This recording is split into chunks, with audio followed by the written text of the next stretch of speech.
Bonjour Anthony. Bonjour. On évoquait cet épisode à l'instant. L'armée israélienne a bombardé, c'était lundi, la prison d'Evin à Téhéran. L'image d'explosion d'une des portes a été largement relayée par les réseaux sociaux.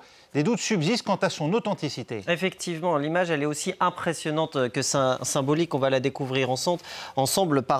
L'image, donc, c'est celle-ci, l'une des portes de la prison iranienne d'Evin, qui est au nord de Téhéran, au nord-ouest plus précisément, qui vole en éclats après avoir été bombardée par l'armée israélienne. Alors, Evin, on le rappelle, c'est cet établissement pénitentiaire tristement célèbre, situé, je vous le disais, au nord-ouest de Téhéran, célèbre pour abriter les opposants au régime des Mollahs, pour abriter aussi, pour détenir surtout des citoyens étrangers, dont Cécile Kohler et Jacques Paris. Alors, ces 6 secondes d'images en noir et blanc qui, semble-t-il, proviennent d'images de vidéosurveillance. Elles sont devenues rapidement virales, relayées par des anonymes, relayés aussi utilisés en tout cas par plusieurs médias, notamment occidentaux, et puis mis en avant par plusieurs personnalités politiques, dont le ministre israélien des Affaires étrangères, Gideon Sa'ar, qui s'en félicite de cette explosion et qui, vous le voyez dans sa publication sur X, utilise donc cette explosion, semble-t-il, d'une porte frappée par un missile. Alors que sait-on exactement de ces images, Anthony ? Eh bien, on va procéder par étapes. On va d'abord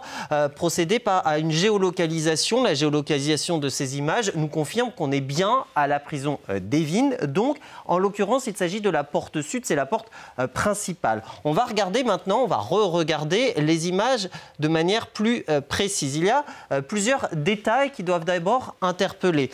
Vous voyez ces arbres qui sont étrangement dépourvus de feuilles pour un plein mois de juin, et notamment en Iran. Et puis, ces mêmes arbres que vous voyez là, eh bien, ils ne bougent pas d'un iota, alors même que l'explosion de la porte a lieu à quelques mètres. Mais surtout, comme l'a révélé le fact-checker israélien Tal Hagin, en fait, cette vidéo, elle semble prendre comme fond une photo qui est utilisée régulièrement, il y a quelques années et vraisemblablement en hiver donc, utilisée régulièrement pour illustrer la prison d'Evin. On la retrouve dans plusieurs articles iraniens d'information de ces dernières années.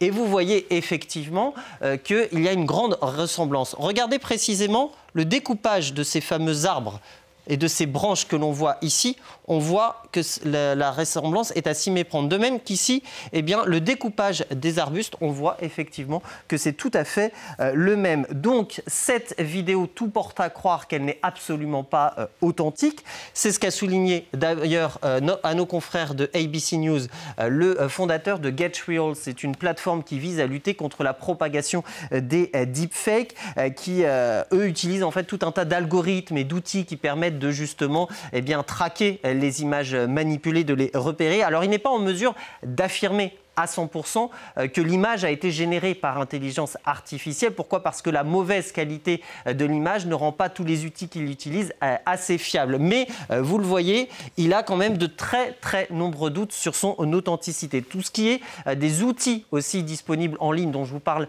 régulièrement, eh bien là, on est dans le même cas de figure. Ils ne sont pas assez performants pour déterminer si l'image a été générée par intelligence artificielle du fait de sa piètre qualité.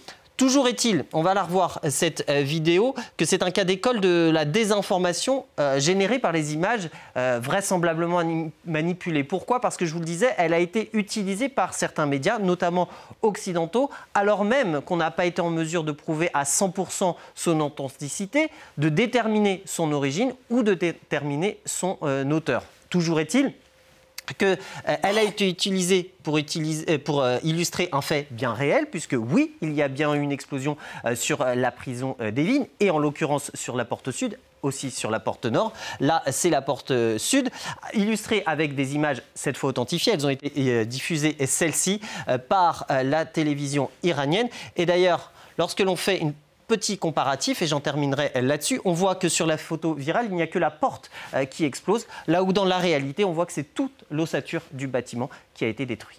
Merci Anthony Saint-Léger, c'était Info Intox.